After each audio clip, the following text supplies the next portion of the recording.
Chú mua đó. Nhớ rồi nhớ phơi nhớ nó mà nói chị giờ ít mò trong cần gọi lên chú thôi.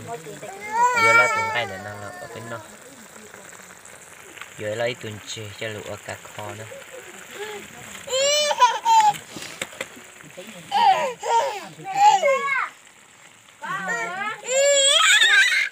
Tuần này giờ có tôi ti lâu. Tuần này giờ có tôi nạt ti. Tôi ti lâu tôi tuần chơi giờ tuần này. Tuần nam à. Đấy bác mà. Tôi ti lâu tôi tu pe nữa. Tuần xài ti o. Tuần xài lưu giờ tuần này. Lâu tuổi nữa. Tuần này giờ có tuần muộn nữa. Tuần này giờ có tuần muộn. Mua bù đó mua nhỏ tầm mua. Cái giờ của tụi muộn này. Bây giờ muộn mà ở chỗ tao muốn vĩ nói nữa trong một phần gọi đó. Bây giờ muộn trong có kế đây thì nhà sang số điện thoại tôi. Chúng bạn giới thiệu.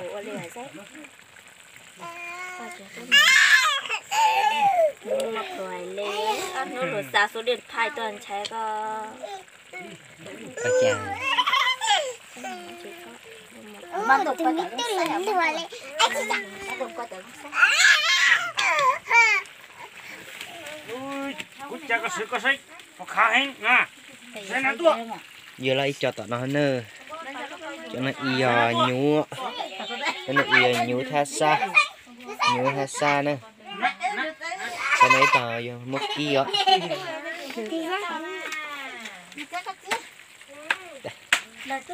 Món này là món cá kho của mình nhá. Hôm nay là mình quyết định là xin chế biến một món thức ăn bằng cá kho luôn. Lâu lắm rồi mình không đi làm rồi. Hà Nội mình không được ăn thịt cá kho rồi. Bây giờ thì mình phải bỏ tiền ra mình mua một con ra mình làm một con cá kho nhá mọi người nhá.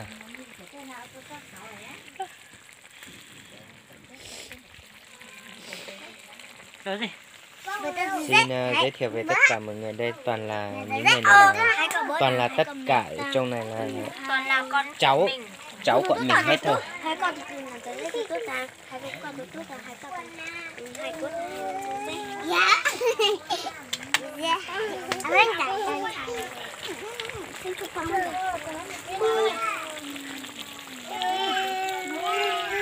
Ủa tụi mua mà có lang lên spawn đang trong á spawn tụi chị mình sẽ trò ở lên spawn tụi chị ta mong tụi mà thả hành cỡ.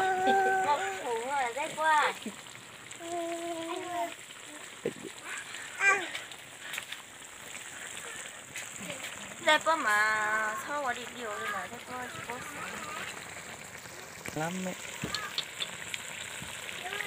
Món đục. Cô sẽ chủ tới chỉ tao là qua tao qua đang chú không có cho tới cái thằng này. Cho nó rửa nha. Nhú hết sao?